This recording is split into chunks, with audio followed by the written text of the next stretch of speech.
Education का chapter number 1 class 12 के लिए मैनेजमेंट ऑफ स्पोर्टिंग इवेंट पूरी की पूरी एनसीईआरटी लाइन बाय लाइन लाई हूं ताकि आप यहाँ पर कोई भी चीज मिस आउट नहीं करने वाले। और फिक्चर्स वाला टॉपिक जो लोगों को इतना डिफिकल्ट लगता है, समझ नहीं आता है, फिक्चर्स तो 2 सेकंड में आपको बिल्कुल क्रिस्टल क्लियर कर दूंगी।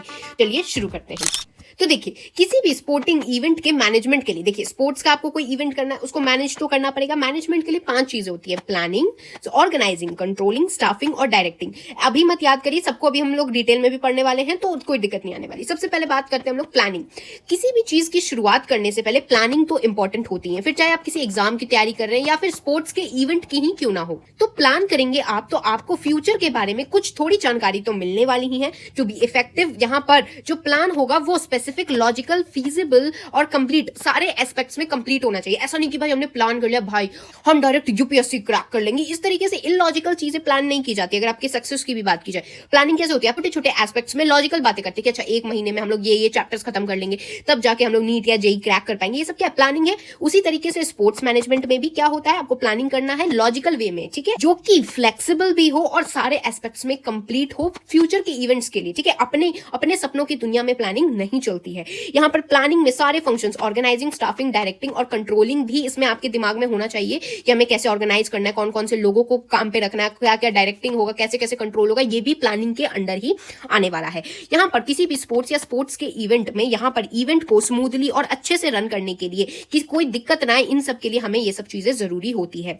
यहाँ पर एक अच्छी प्लानिंग का क्या होता है, यहाँ पर वो एम जानते हैं कि हमें चाहिए क्या, स्मूथली प्लान करवाना है, क्या चाहिए, एम पता है, हमें गोल्स पता है और इस इवेंट के ऑब्जेक्टिव क्या है। अगर क्रिकेट का कोई इवेंट है तो अच्छा, इस क्रिकेट के इवेंट का ये ऑब्जेक्टिव है, एंड में जो विनिंग टीम है उनको ये चीजें देनी पड़ेगी, ये होना चाहिए, सारे गेस्ट का कैसे करना है, ये सब चीजें। और यहाँ पर इसको और भी क्या एक्सप्लेन करना है कि किस तरीके से प्रोसीजर और मेथड होगा, यानी कि बस अपने सपनों की दुनिया में बात कर रहे हैं, यहाँ पर प्रोसीजर और क्या मेथड होगा कि उस टारगेट तक आप पहुंच पाएंगे। यहाँ पर ये सब बिल्कुल अंडरस्टैंडेबल लैंग्वेज में करना है, एक प्रोफेशनल मैनर में। यहाँ कमिटमेंट, एंजॉयमेंट और वॉलंटरी एफर्ट्स भी डालने हैं। नेक्स्ट आता है ऑर्गेनाइजिंग। ऑर्गेनाइज कैसे करना है? देखिए, किसी भी प्लान को एग्जीक्यूट करने के लिए आपको ऑर्गेनाइज करना पड़ेगा। अगर आपको सक्सेस भी चाहिए तो प्लानिंग तो आपने कर ली, अब ऑर्गेनाइज करिए कि चैप्टर 1, 2, 3 ये 3 चैप्टर में अक्टूबर मंथ में खत्म कर लूंगा, इस तरीके से। तो इसमें क्या इंक्लूड होता है कि सबसे पहले आप रिसोर्सेज डिस्ट्रीब्यूट करेंगे, ऑर्गेनाइजिंग पर्सनल्स डिस्ट्रीब्यूट करेंगे, यानी कि ये रिसोर्सेज चाहिए होंगे। तो किसी स्पोर्ट्स के लिए क्या रिसोर्सेज चाहिए, ठीक है, बैट चाहिए, बॉल चाहिए, तो ये सब चीजें होंगी। कौन कौन सी जॉब्स और रिस्पॉन्सिबिलिटी, जिससे कि प्लानिंग ऑब्जेक्टिव, आपने जो प्लान किया उस ऑब्जेक्टिव को फुलफिल करने के लिए कौन कौन सी आप जॉब्स रखेंगे। यहाँ पर आपको पानी सर्व करने वाले के लिए भी जरूरत पड़ेगी, आपको जो टीम का फिक्चर्स बनाएंगे, जो टीम के सारे डिटेल्स नोट डाउन करेंगे, वो वाली टीम की जरूरत पड़ेगी। तो सारी रिस्पॉन्सिबिलिटी ये सब ऑर्गेनाइज आपको करना पड़ेगा। और प्रिपरेशन आपको करना पड़ेगा, ऑर्गेनाइजेशन चार्ट, एक चार्ट बनाना पड़ेगा जहां पर सब चीजें मेंशन होगी कि अच्छा कौन से स्पॉन्सर्स हैं वो लिख लिया, कौन कौन से चीजें क्या क्या दे रही है, ये सब चीजें अच्छे से ऑर्गेनाइज कर लिया आपने। अब स्टाफिंग, स्टाफ की आपको जरूरत पड़ेगी। यहाँ पर कौन कौन से की स्टाफ पोजीशंस होंगे उनको पहले तो आपको देखना पड़ेगा। यहाँ पर प्रॉपर टैलेंट और जो कि उस स्पेसिफिक जॉब को कर पाए उनको देखेगा, ठीक है। जैसे कि क्रिकेट का मैच होने वाला है, उसमें एक अंपायर होना चाहिए, तो अंपायर के लिए भी एक जॉब है। और ये स्टाफ के पोजीशन के लिए जिनके पास ये प्रॉपर टैलेंट है, उनको जिनको समझ आए, जिन्होंने थोड़ा सा एक्सपीरियंस हो, उन लोगों को ही आप यहाँ जॉब ड्यूटी पे देंगे। यहाँ पर आपको क्वालिफाइड, जो क्वालिफाइड है, यानी कि नॉर्मल किसी आदमी को खड़ा कर दिया अंपायर की जगह पे, अब वो एलबीडब्ल्यू को दे ही नहीं रहा है, एलबीडब्ल्यू, इस तरीके से नहीं करना है। तो ये क्या है, आपको रिक्रूटमेंट और सिलेक्शन करके अच्छे से आपको देखना पड़ेगा। और एक बार आपने लोगों को हायर कर लिया है तो उसके बाद ओरिएंटेशन, उनकी ट्रेनिंग, उनका प्रोफेशनल डेवलपमेंट भी इसी स्टेज में आता है, स्टाफिंग नहीं आता है। यहाँ पर वेरियस ट्रेनिंग प्रोग्राम्स भी कंडक्ट किए जाते हैं प्रोफेशनल ट्रेनिंग देने के लिए। कौन से स्टेज पे? इसी स्टेज पे, स्टाफिंग वाले स्टेज पे। तो जिनका रिक्रूटमेंट हो गया है, ठीक है, थोड़ी बहुत उनको नॉलेज है, उसके बाद आप भी थोड़ा सा उनको ट्रेनिंग दी जाती है कि ऐसे ऐसे होगा, आपको देखना पड़ेगा, ठीक है। यहाँ पर किसी भी स्पोर्ट्स इवेंट के लिए जो रिक्रूटमेंट ऑफ स्टाफ होता है एज पर ऑर्गेनाइजेशन का जो नीड होता है। अब आप फुटबॉल मैच के लिए अंपायर, तो क्रिकेट वाला अंपायर तो ले नहीं जाएंगे, फुटबॉल मैच के लिए अलग आता है। तो उस तरीके से हर ऑर्गेनाइजेशन जो आप ऑर्गेनाइज करें उस तरीके से स्टाफ डिफरेंट होना चाहिए। तो ठीक है, यहाँ पर एग्जाम्पल किस बात का दिए रखा है, यहाँ एग्जाम्पल दे रखा है कि किस तरीके से सबसे टॉप पे डायरेक्टर होते हैं, फिर डिप्यूटी डायरेक्टर होते हैं, फिर असिस्टेंट डायरेक्टर हो सकते हैं किसी भी इवेंट को मैनेज करने के लिए। अब आता है डायरेक्टिंग। डायरेक्टिंग वाली बात में क्या होगा है, directing personnel is a leadership quality and includes की letting staff know what needs to be done, यानी कि आपने स्टाफ, तो चलो स्टाफ रख लिया, लेकिन अब उनको डायरेक्शन देंगे। डायरेक्शन इन द सेंस आप उनको बताएंगे कि क्या क्या काम करना है, लीडरशिप क्वालिटी है। यहाँ पर आपको स्टाफ को बताना तो पड़ेगा ना कि भाई वो गेस्ट आएंगे, वो गेस्ट को ये सामान दे देना, तो ये सब भी आपको डायरेक्ट करना पड़ेगा। कब देना है, कैसे देना है, वो सब देखना पड़ेगा। यहाँ पर आपको ध्यान भी रखना पड़ेगा कि आपने जो उनको कहा वो कर रहे हैं कि नहीं, और मोटिवेट भी करते रहना रहेगा। अगर आप डायरेक्ट नहीं करेंगे, लोगों को बताएंगे नहीं किस तरीके से प्लान कैसे होगा, ऑर्गेनाइज कैसे होगा, तो यहाँ पर ये सब कंडक्ट करने का कोई मतलब ही नहीं बनता है। It is a function of guide करना, इंस्पायर करना, इंस्ट्रक्ट करना लोगों को, ताकि आपका जो ऑर्गेनाइजेशनल गोल है, जो आपको कंडक्ट कराना है, वो हो जाएगा। एंड में आता है कंट्रोलिंग, और फिर हम लोग कमिटीज के बारे में जानेंगे। तो कंट्रोलिंग में क्या है, नाम ही कह रहा है कंट्रोल, यानी आपने इतना सब कुछ प्लानिंग, ऑर्गेनाइजिंग, स्टाफिंग, डायरेक्टिंग करके सब काम उनको बता दिया कि ये काम है, लेकिन कंट्रोल भी तो करना पड़ेगा। यहाँ पर लीडर्स को मॉनिटर करना पड़ता है, देखना पड़ता है। यहाँ पर इन्वॉल्व क्या, एस्टैब्लिशिंग परफॉर्मेंस स्टैंडर्ड्स हो गए, measuring actual performance and comparing them with for irregularities, यानी कि आप जो परफॉर्मेंस किया जा रहा है उसको ध्यान देंगे, और फिर क्या क्या प्रॉब्लम्स आ रही है उससे कंपेयर करेंगे कि अच्छा ऐसा हो रहा है तो ऐसा प्रॉब्लम्स आ जा रही है। तो ये सब भी आपका ध्यान रहता है। कंट्रोलिंग जो ऑर्गेनाइज करते हैं उनका काम होता है। It is an important function of management, ये मैनेजमेंट का एक बहुत इंपॉर्टेंट फंक्शन है, जिसमें इंपार्टिंग इंस्ट्रक्शंस टू एम्प्लॉय, और यहां तक कि इंश्योर करना कि जो आपने इंस्ट्रक्शंस दिए हैं वो फॉलो करेंगे, कंट्रोल कर रहे हैं आप, और ये बहुत ही सिंसियर मैनर में होना चाहिए, तब जाके ही सक्सेसफुल होगा। Higher order management people control lower order वाले को, जैसे मैंने आपको अभी यहां थोड़ी देर पहले बताया कि डायरेक्टर सबसे ऊपर है, फिर deputy director, then assistant director. तो डायरेक्टर वाले डिप्यूटी डायरेक्टर को कंट्रोल करेंगे, डिप्यूटी डायरेक्टर असिस्टेंट डायरेक्टर को कंट्रोल करने वाले, ताकि एफिशिएंट और इफेक्टिव जो रिसोर्सेज दिए गए हैं उनका काम हो पाए। अब बात करते हैं कमिटीज कैसे फॉर्म होती है। तो कमिटीज किसी भी स्पोर्ट्स इवेंट को ऑर्गेनाइज करने के लिए कुछ कमिटीज फॉर्म होती है, किस लिए, एक सिस्टमिक और स्मूथ कंडक्शन के लिए। यहाँ पर लॉट्स ऑफ प्रोफेशनल प्लानिंग और प्रिपरेशन चलती है। 3 लेवल ऑफ मैनेजमेंट होती है, सबसे पहले top, middle and then lower level. तो सबसे पहले इवेंट आप समझिए, एक होता है इंट्राम्यूरल इवेंट, एक होता है एक्स्ट्राम्यूरल इवेंट। इंट्राम्यूरल इवेंट यहां पर क्या होता है कि जैसे कि इंट्राम्यूरल जो हो गया स्कूल लेवल पे हो गया या किसी कॉलेज लेवल पे हो रहा है, मतलब एक सिंगल जगह पर इंटर में ही हो जा रहा है, तो ये क्या है, उसमें सबसे टॉप पे कौन रहेंगे, आपके स्कूल के प्रिंसिपल जो है वो टॉप पे रहेंगे। और अगर आप एक्स्ट्राम्यूरल, एक्स्ट्रा यानी अलग अलग स्कूल्स मिलकर परफॉर्म कर रहे हैं, अलग अलग कॉलेजेस मिलकर परफॉर्म कर रहे हैं, तो इसमें कौन सबसे टॉप पे रहेंगे, डायरेक्टर, डिप्यूटी डायरेक्टर, सुपरवाइजर जो स्टेट के हैं या जोन के सुपरवाइजर टॉप पे हो जाएंगे, है ना। फिर यहाँ पर प्रिपेयर करेंगे पॉलिसीज और एम्स, ऑब्जेक्टिव्स, ये भी प्रिपेयर करने का काम है। तो क्या क्या पॉलिसीज होंगी कि हम कितने, अगर मैच होने तो कितने T20 मैच होगा, कितने ओवर के मैच होने वाले हैं, क्या एम्स है, क्या ऑब्जेक्टिव्स हैं, ये बताना पड़ता है। तो टॉप लेवल बता दिया। अब मिडिल लेवल ऑफ मैनेजमेंट, इसमें क्या होता है, जो डिपार्टमेंट के हेड हो गए, फिजिकल एजुकेशन के टीचर हो गए, जो कि इन पॉलिसीज को, चलिए ये टॉप लेवल वाले ने पॉलिसीज बता दी कि हमें एक क्रिकेट मैच अरेंज करना है, जिस क्रिकेट मैच में T20 यानी 20 ओवर का बेसिकली होगा, ठीक है। तो उसके बाद जो उनके मिडिल लेवल वाले मैनेजमेंट होंगे वो क्या करेंगे, वो इस पॉलिसी को एग्जीक्यूट करेंगे ताकि अपने एम्स और ऑब्जेक्टिव को। यहां पर सबसे टॉप लेवल वाले में अगर आप स्कूल का ही कोई प्रोग्राम देखिए, सबसे स्कूल के टॉप पे क्या है, प्रिंसिपल ने बोला हमें ना स्पोर्ट्स डे कंडक्ट करवाना है। नाउ स्पोर्ट्स डे कंडक्ट करवाना है, ये बात किन तक पहुंचे, मिडिल लेवल यानी जो फिजिकल एजुकेशन के टीचर्स हो गए, डिपार्टमेंट के हेड हो गए, उन तक ये बात पहुंची। ये क्या करेंगे, एग्जीक्यूट कर देंगे। और फिर ये इंप्लीमेंट कौन करेंगे, जो टीचर्स एडमिनिस्ट्रेटर्स होंगे, वो जाके बच्चों को बता देंगे कि चलो बच्चों ये होने वाला है। तो ये हो गया किस तरीके से कमिटीज फॉर्म होती है। अब आप देख सकते हैं ऑर्गेनाइजिंग कमिटीज एक इंट्राम्यूरल इवेंट में, इंट्राम्यूरल यानी अगर किसी स्कूल कॉलेज का अंदर ही अंदर अपने ही बच्चे आपस में करने वाले, तो इसमें क्या है, जैसे सबसे पहले प्रिंसिपल जो होगा वो चेयरपर्सन है, फिर क्या आते हैं फिजिकल एजुकेशन के टीचर, क्या हो गया मिडिल वाले में आ जाएंगे, फिर क्या मेंबर जैसे स्कूल के टीचर्स वगैरह हो गए, और फिर हेड बॉय हेड गर्ल होते हैं। तो सबसे लोएस्ट पे हेड बॉय हेड गर्ल है, सबसे ऊपर क्या है, प्रिंसिपल हमारे काम करने वाले। अगर आप एक्स्ट्रा म्यूरल का देखेंगे तो एक्स्ट्रा म्यूरल में क्या है, different schools, zones, states participate कर रहे हैं। तो उसमें क्या होगा कि फिजिकल एजुकेशन या स्पोर्ट्स जो स्टेट के गवर्नमेंट है वो क्या है, चेयरपर्सन होंगे। उसके बाद deputy director, assistant director, supervisor जो स्पोर्ट्स के होंगे वो मिडल मैन हो जाएंगे, और सबसे नीचे जो स्कूल के टीचर्स हो गए, फिजिकल एजुकेशन के टीचर्स हो गए, ये सब सबसे लोएस्ट पे आएंगे। तो आपको समझ आ गया, इंट्राम्यूरल आपके स्कूल के लेवल पे हो गया, एक्स्ट्राम्यूरल यानी कि बाहरी स्टेट या जोनल लेवल पे चीजें चल रही हैं। यहाँ पर जैसे मैंने आपको कमिटीज बताई ना, तो जरूरी नहीं है इतने नंबर ऑफ कमिटीज ही होना, ये डिपेंड करता है कि कितने पार्टिसिपेंट है, कितने इवेंट कितने लेवल पे होने वाला है, क्या क्या स्पेशलाइजेशन के एरिया है, डेडिकेशन ऑफ द वॉलंटियर वगैरह ध्यान दिया जाता है। By the large we can formulate यहाँ पर 4 कमिटीज, बाय एंड लार्ज हम लोग लगा सकते हैं ऑर्गेनाइजिंग कमेटी के अंडर। यहाँ पर आप चार्ट देख सकते हैं, 4 बेसिक कम्युनिटीज हैं। कौन से बेसिक 4 कम्युनिटीज है, टेक्निकल, फाइनेंस, मार्केटिंग और लॉजिस्टिक, जो कि इंपॉर्टेंट हो जाते हैं किसी भी ऑर्गेनाइज करने के लिए स्पोर्टिंग इवेंट को। अभी हम सबको डिटेल में पढ़ेंगे, नाम से ही आपको समझ आ रहा होगा, टेक्निकल में क्या होगा, फाइनेंस यानी पैसों वाले में क्या होगा, मार्केटिंग स्ट्रेटेजी यानी स्पॉन्सर्स वगैरह का काम करेंगे, लॉजिस्टिक, ये सब चीजें अभी हम पढ़ने वाले हैं। तो देखिए सबसे पहले बात करते हैं टेक्निकल टीम। टेक्निकल एस्पेक्ट में बात करेंगी, जहां पर क्या क्या स्पोर्ट्स के इक्विपमेंट्स हो गए, क्या क्या कंडक्टिंग मैचेस किस तरीके से सिलेक्शन हो गए, ऑफिशियल्स का, रेफरी, एम्पायर्स, जजेस, टाइम कीपर्स वगैरह का किसी भी रिस्पेक्टिव गेम या स्पोर्ट्स के लिए, ठीक है। तो इनका भी काम ना 3 भागों में बटा होता है सबका, ये तीनों है ना, फाइनेंस, मार्केटिंग, लॉजिस्टिक, ये टेक्निकल, सबके काम 3 भाग में, यानी कि मैच से पहले इनका क्या काम है, मैच के दौरान इनका क्या काम है, और मैच खत्म होने के बाद क्या काम है। तो तीनों का तीन हम लोग इन चारों का बेसिकली पढ़ने वाले। मैच से पहले फाइनेंस वाले क्या करेंगे, मैच के दौरान क्या करेंगे और मैच के बाद क्या करने वाले, ऐसे सबका पढ़ने वाले। तो वैसे ही मैं बता रही हूँ टेक्निकल टीम का मैच से पहले क्या काम। मैच से पहले put forward a requisition to purchase equipment, यानी कि जो इक्विपमेंट्स चाहिए, इन्विटेशन हो गया कि कौन कौन से ऑफिशियल्स आ रहे हैं, इन सब चीजों के बारे में कंफर्मेशन, यानी जैसे बेसिकली लेटर्स भेजे जाते हैं कि आप आ जाइएगा प्लीज, हमारे चीफ गेस्ट बनेगा। उनमें से कुछ बोलते कि अरे भाई मेरे पास टाइम नहीं है ये वो। तो ये करके जो फाइनलाइज करके जो कंफर्म कर दे ऑफिशियल्स की okay I am fine, I will be the chief guest, तो उनका इन्विटेशन कंफर्मेशन वगैरह ये पहले मैच से पहले ही करना काम है आपका।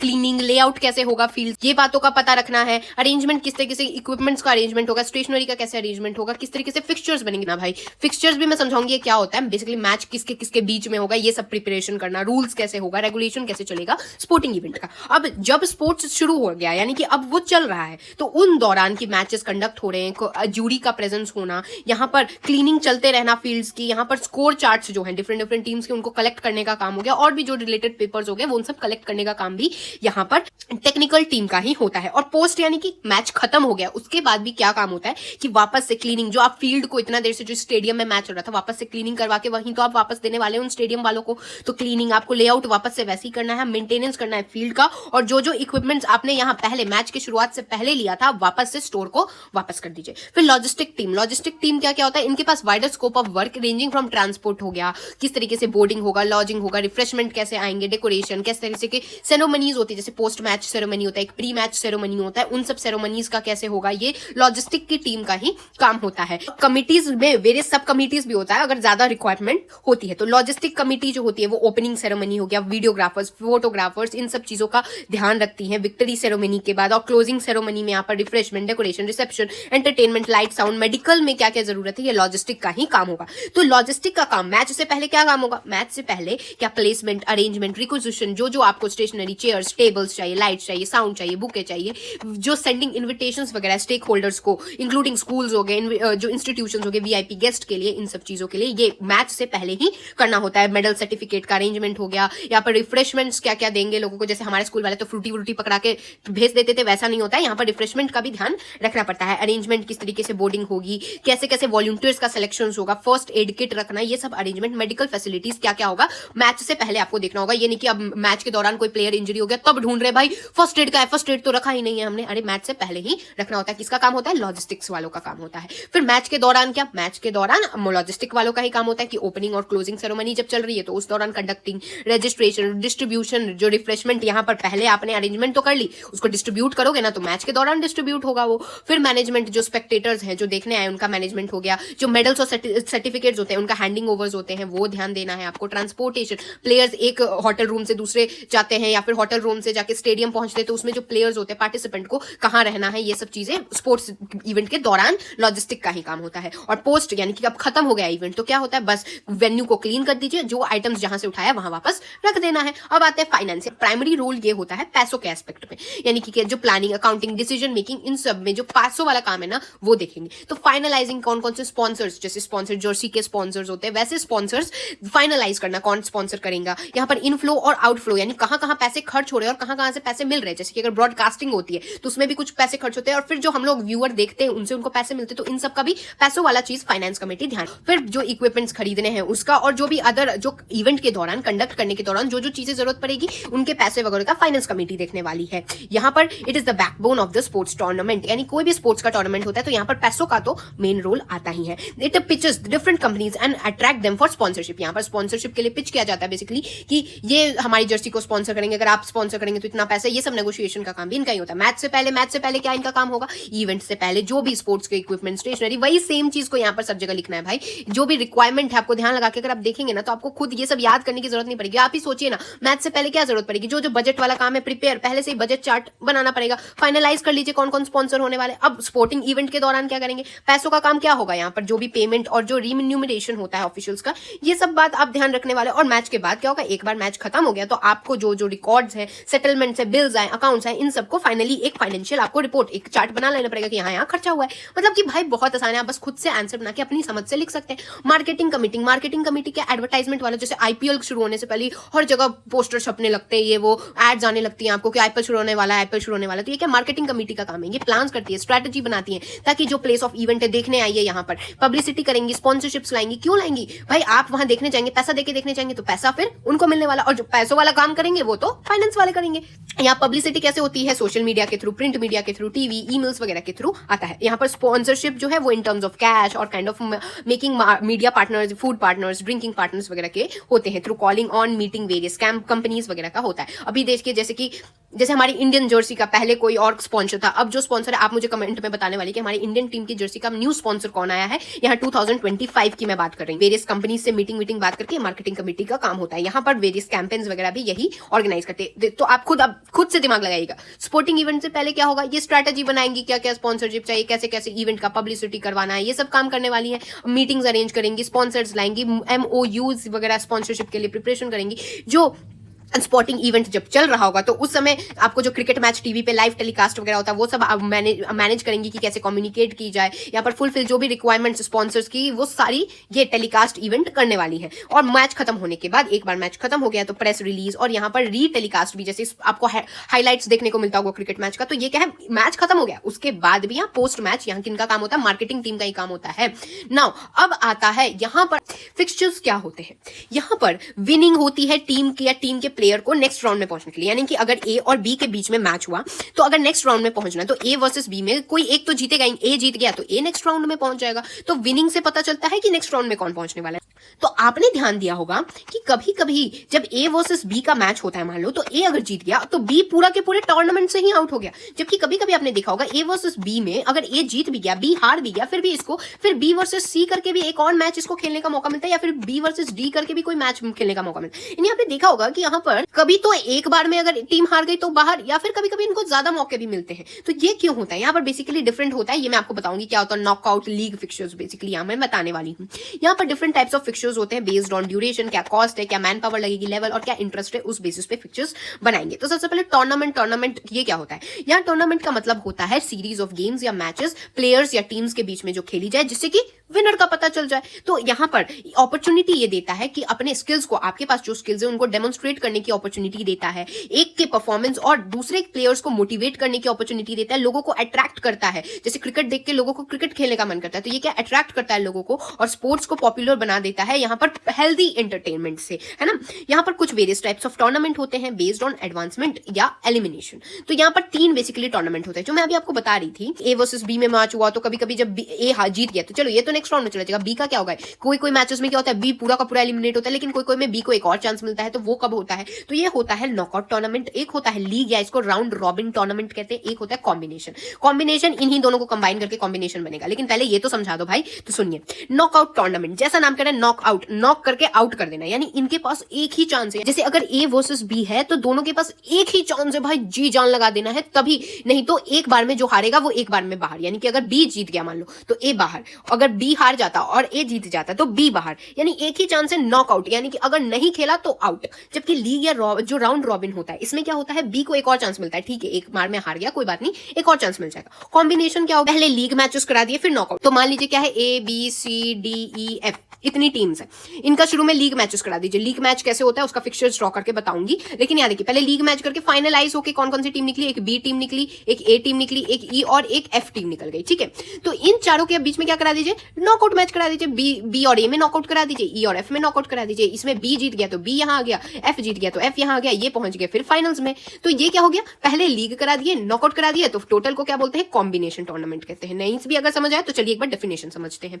तो नॉकआउट टूर्नामेंट क्या होता है, जब एक बार आप हार गए अंटिल तब तक ही आप खेलेंगे, जैसे ही आप हार गए आप बाहर हो गए उस टूर्नामेंट से। जो भी होते हैं प्लेयर्स या टीम होते हैं यहाँ पर अपना बेस्ट परफॉर्मेंस देना चाहते हैं, क्योंकि वो बाहर नहीं होना चाहते। एक गलती, आप एक बार हारे टूर्नामेंट से बाहर, इससे क्या होता है, कॉस्ट और टाइम बचता है। मतलब एक ही बार आपको खिलाना है उसको, अगर एक बार में आउट हो गया तो बस बाहर, तो आपका टाइम भी बच गया और कॉस्ट ऑब्वियसली है। यहाँ पर मैच जो होते हैं वो इंटेंसिव होते हैं, क्योंकि यहाँ पर हमेशा ये डर बना रहता है कि भाई अगर हार गया तो एक बार में ही बाहर हो जाऊंगा। यहाँ पर क्या है, पॉसिबिलिटी आती है, यहाँ पर डिमेरिट क्या है कि हो सकता है दो अच्छी टीम आपस में खेल रही है और मैचेस की शुरुआत में ही वो बाहर हो गई, जैसे कि इंडिया वर्सेस ऑस्ट्रेलिया पहला मैच ही कर दिया और वो भी नॉकआउट मैच कर दिया, यानी जीतेगी तो इंडिया या ऑस्ट्रेलिया में से कोई जीतेगी। अगर मान लीजिए इंडिया जीत गई तो ऑस्ट्रेलिया का तो फिर तो चांस मिलेगा नहीं। तो ये क्या, एक अच्छी टीम होने के बावजूद भी यहाँ डर बना रहता है कि शुरुआत के स्टेजेस में ही आउट हो जाए। और एक चांस दे रहे भाई, एक चांस में हो सकता है कोई प्लेयर अच्छा नहीं खेल पाए, अच्छा परफॉर्मेंस नहीं होता है, कभी कभी दिन भी खराब हो जाता है, तो वो सब क्या होता है बाई चांस भी लोग बोलते हैं अरे यार आज तो मेरा दिन ही नहीं था। तो ये सब क्या नॉकआउट टूर्नामेंट में, हाँ याद रखिएगा कॉस्ट बचता है, टाइम बचता है यहाँ पर, लेकिन एक डर बैठा रहता है एलिमिनेशन का। और हो सकता है कि अर्ली स्टेजेस में जो अच्छी टीम भी है कभी कभी नहीं अच्छा खेल पाती तो शुरुआत के स्टेजेस में भी आउट हो सकती है। लीग और लॉबिन में क्या होता है, यहाँ पर टूर्नामेंट की शुरुआत से पहले ही ऑलरेडी मैच कौन कौन से खेला जाएगा ये सब अलॉट किया जाता है कि जो ए टीम है उसको बी के साथ भी खेलने का मौका मिलेगा, सी डी ई एफ के भी साथ मिलेगा, बी अगर टीम है तो बी को एफ ई एफ सबके साथ खेलने को मिलेगा, ठीक है। तो इसमें क्या है मैच से पहले ही बता दिया जाता है और फिक्स नंबर ऑफ मैचेस होते हैं। कैसे होते हैं वो अभी फिक्सचर्स बनाऊंगी ना तो आपको बताऊंगी, ठीक है। और प्लेयर्स जो होते हैं उनको इक्वल बेसिकली चांस मिलता है एक दूसरे के साथ खेलने का, इसीलिए यहाँ पर सच्चा विनर निकल के आता है। एक बार में नॉकआउट बाहर कर दे रहा था, लेकिन यहाँ लीग में सारे मैचेस खेलने का मौका मिलता है, तो यहाँ पर आपको असली विनर मिलेगा। लेकिन यहाँ पर ज्यादा पैसे लगेंगे, टाइम ज्यादा लगेगा और फैसिलिटीज ज्यादा देनी पड़ेगी। यहाँ पर कोई सीडिंग का प्रोविजन नहीं होता है किसी एक्स्ट्रा ऑर्डिनरी टीम के लिए। सीडिंग क्या होता है, सीडिंग दी जाती है एक्स्ट्रा ऑर्डिनरी टीम को, ये मैं आगे बताऊंगी। सीडिंग का बेसिकली कंसेप्ट बस इतना याद रखिए, लीग में सीडिंग नहीं दी जाती है, ठीक है। फिर कॉम्बिनेशन में क्या होगा, नॉकआउट और लीग का दोनों का कंबाइन कर देना है। तो यहाँ पर बात की जाती है नीड और कितना इंपॉर्टेंस है टूर्नामेंट का उस बेसिस पे। तो एक होता है नॉकआउट लीग, एक होता है लीग नॉकआउट, एक होता है नॉकआउट लीग एंड नॉकआउट। तो इसमें क्या है, पहले नॉकआउट होगी फिर लीग मैच करा दी जाएगी, एक ही के अंदर लीग होगी फिर नॉकआउट करा दी जाएगी, या फिर नॉकआउट लीग करके फिर नॉकआउट करा दी जाएगी। तो ये कब कंडक्ट की जाती है, जब पार्टिसिपेंट्स ज्यादा हो गए, या फिर ये डिफरेंट एरियाज में स्प्रेड आउट हो, या फिर वेन्यूज जो है वो डिफरेंट जोन्स या प्लेसेस में है कि एक मैच यहाँ सऊदी अरेबिया में हो रहा है, एक मैच कहीं और हो रहा है। तो इसमें क्या होता है कंबाइन करके कर दी जाती है। यहाँ पर क्या होता है कि यहाँ पर कॉम्बिनेशन है तो यहाँ पर नॉकआउट भी है लीग भी है। तो जो नॉकआउट के डिमेरिट्स थे कि यहाँ पर अर्लियर स्टेज में ही आउट हो जाने के, यहाँ पर एलिमिनेशन का डर हमेशा बना रहता है, यहाँ पर बहुत ज्यादा पैसा और टाइम होता है, तो ये सब चीजों को कंट्रोल किया जा सकता है। यहाँ तक कि लीग का भी जो डिमेरिट है वो भी नहीं होता है। अब बात करते हैं फिक्सचर्स। फिक्सचर्स बेसिकली एक तरीके से होता है जहां पर हम लिस्ट बनाते हैं कि कौन सी टीम किसके साथ खेलेगी, कब खेलेगी और कहां खेलेगी, ठीक है। तो फिक्सचर्स का एक ऐसा डेफिनेशन याद रखिए कि fixture is a sport event और it's a date, basically a sport match that has been arrange for particular, जो समय के लिए जो प्लेस के लिए एक फिक्सचर कर दिया गया है। फिक्सचर इज अ प्रोसेस, एक तरीके से अरेंजमेंट होता है टीम का एक सिस्टमैटिक तरीके से, ताकि यहाँ पर कॉम्पिटेटिव फाइट हो पाए एक फिजिकल एक्टिविटी यानी मैच के लिए। यहाँ पर इसीलिए टाई या फिर फिक्सचर या हीट होता है, इनमें मल्टीपल्स या प्रोग्रेसिव मैचेस होते हैं। एक एथलेटिक या स्विमिंग में यहाँ हीट शब्द का यूज होता है, टेनिस बैडमिंटन और अदर गेम्स में क्या फिक्सचर्स या टाइज का यूज होता है, ठीक है। तो ये बात याद रखिएगा कि स्विमिंग और एथलेटिक्स में ये फिक्सचर ना कह के क्या कहते हैं, हीट्स कहते हैं, और टेनिस बैडमिंटन वगैरह में क्या टाइज या फिक्सचर्स कहते हैं। अब बाय क्या होता है, बेसिकली बाय होता है एक तरीके से not required to participate in the primary round, यानी फर्स्ट राउंड में पार्टिसिपेट नहीं करना है due to allotment of draw, basically बताया जाता है। बाय यानी बाय बाय कर दिया, यानी कि पहला राउंड जो होगा राउंड 1 में उसको नहीं, उस टीम को नहीं खेलने दिया जाएगा, बस ऐसे ड्रॉ कर दिया जाता है मैच।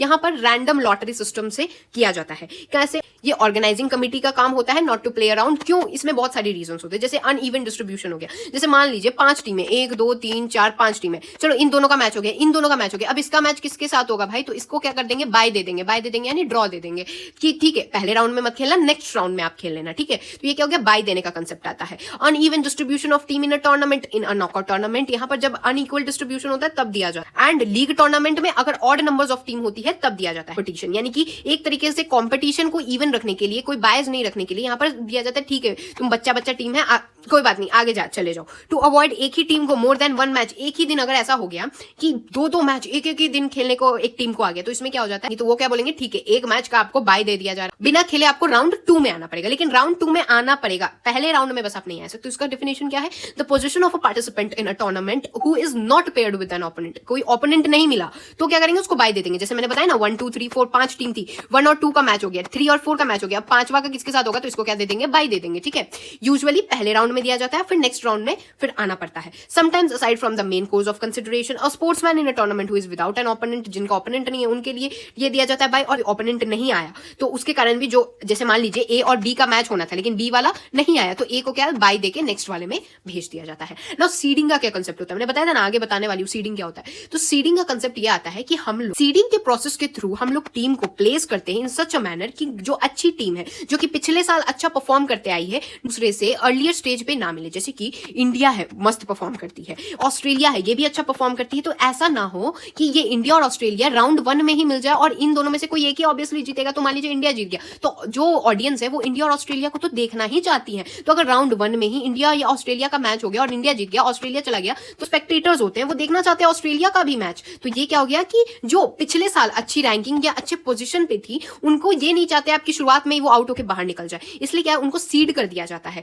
बोला जाता है आप आगे जाके खेल लीजिएगा, अभी नहीं। यानी अब देखिए, अब आते हैं फिक्सचर्स कैसे ड्रॉ करते हैं। तो नॉकआउट जो फिक्सचर्स होते हैं उसमें जब इवन टीम होती है तो ये फॉर्मूलाज होते हैं, ये मैं बताऊंगी, और जब ऑड टीम होते हैं तो ये फॉर्मूलाज होते हैं।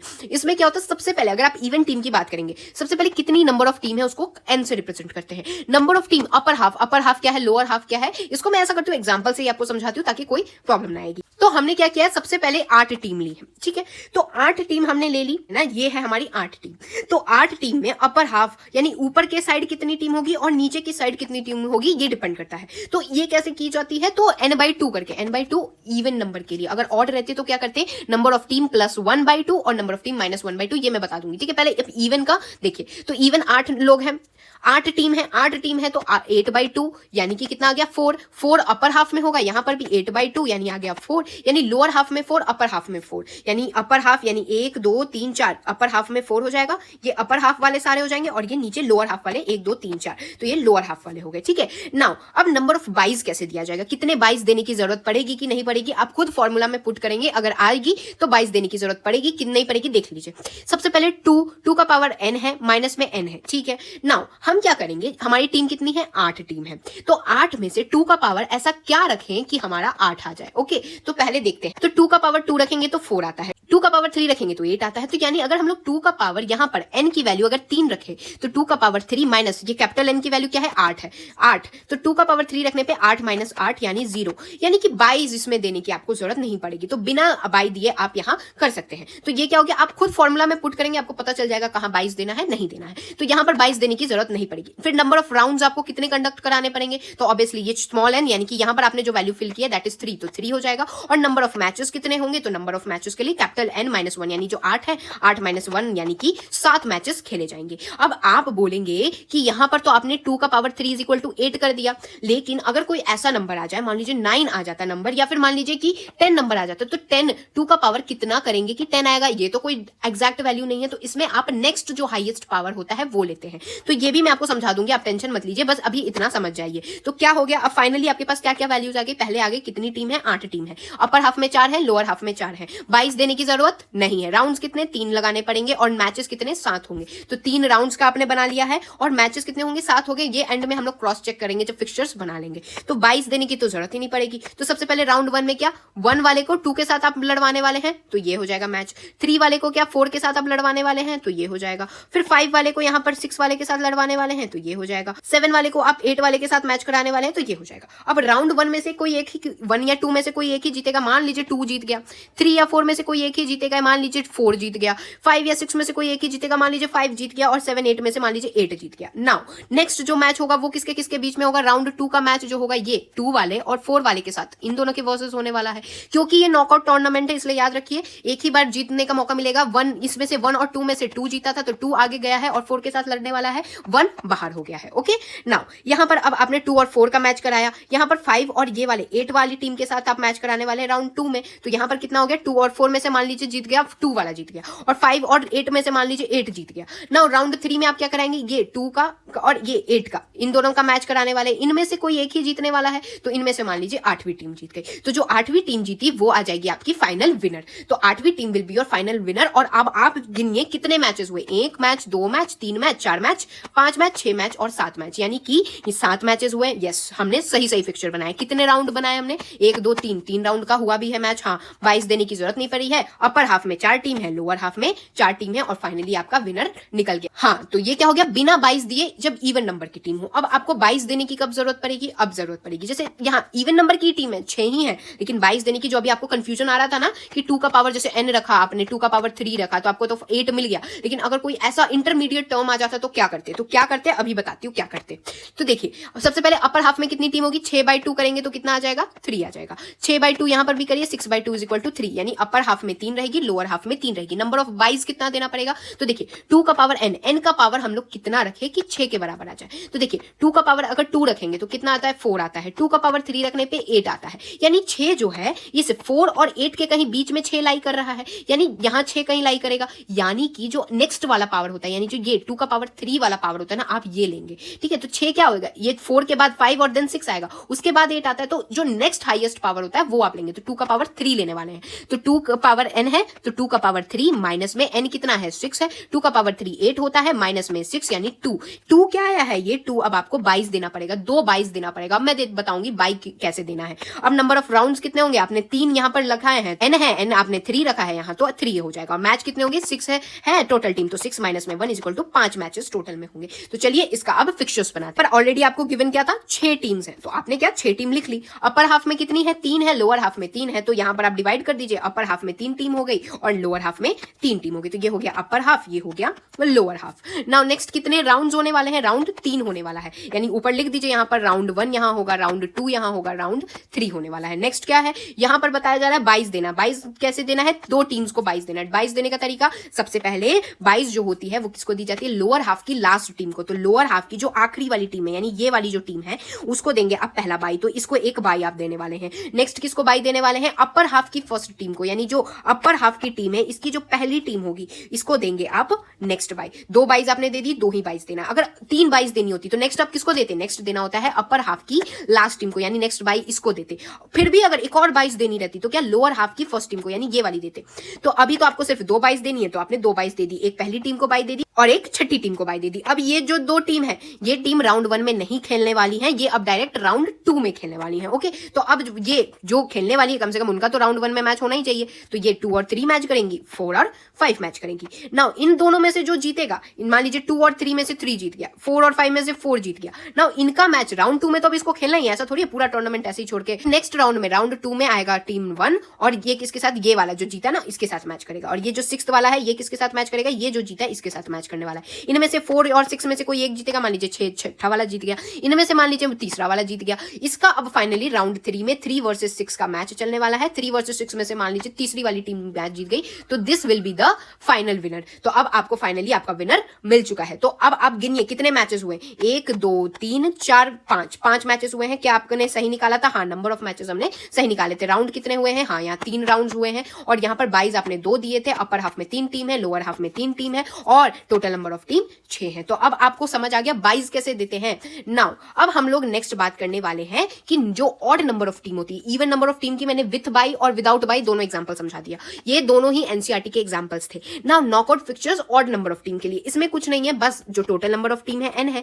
जैसे हम लोग अपर हाफ में जब इवन नंबर था तो उसमें क्या करते थे, सिंपली डिवाइडेड बाय 2 कर देते थे। लेकिन इसमें क्या है, अपर हाफ में +1 number of team +1 divided by 2 करते हैं और लोअर हाफ में number of team -1 divided by 2 करते हैं।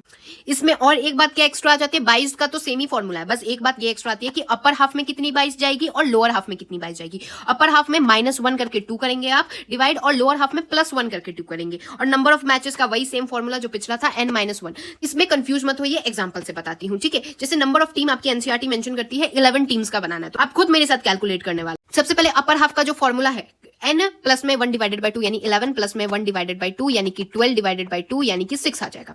नेक्स्ट लोअर हाफ में कितना हो जाएगा, 11 माइनस 1 डिवाइडेड बाय 2 यानी कि 10 डिवाइडेड बाय 2 यानी कि लोअर हाफ में 5 टीम आएगी। तो बना लेते हैं, ये हो गए टोटल 11 टीम्स। 11 टीम्स में से अपर हाफ में कितना बोला इसने, 6 टीम और लोअर हाफ में 5 टीम। तो अपर हाफ में ये आप लगा दीजिए 1 और इसमें अपर हाफ की 6 टीम्स आ जाएंगी और लोअर हाफ की 6 टीम्स आ गई। तो ये हो गया लोअर हाफ, ये हो गया upper half. Now next number of byes का क्या फॉर्मूला है, 2 की पावर n माइनस में n। नाउ n की पावर क्या होगी, ये नंबर ऑफ टीम से बेसिकली होगा। तो यहाँ नंबर ऑफ टीम 11 है तो 2 की पावर कितना रखे कि 11 आ जाए। देखते हैं 2 का पावर अगर 3 रखेंगे तो 8 आएगा, 2 का पावर 4 रखेंगे तो 16 आएगा। तो 11 तो आपको आ नहीं रहा, 11 क्या होगा, इसी के कहीं बीच में आएगा, यानी 9 10 11 ये 8 के बाद ही आने वाला है। तो आप नेक्स्ट हाईएस्ट यानी 2 का पावर 4 वाला पावर आप लेने वाले हैं। तो इसमें क्या हो जाएगा, 2 का पावर 4 माइनस का n। 2 का पावर 4 होता है 16 माइनस का n यानी कि 11। तो 16 माइनस 11 इज इक्वल टू 5। तो आपको इसमें 5 बाइज देने पड़ेंगे। नंबर ऑफ राउंड्स कितने हो जाएंगे? 4 राउंड हो जाएंगे, क्योंकि आपने n की वैल्यू यहाँ पर 4 ली है। Now number of byes, upper half में कितने बाइज होंगे? तो टोटल बाइज 5, तो अपर हाफ में 5 माइनस का 1 डिवाइडेड बाई 2 यानी कि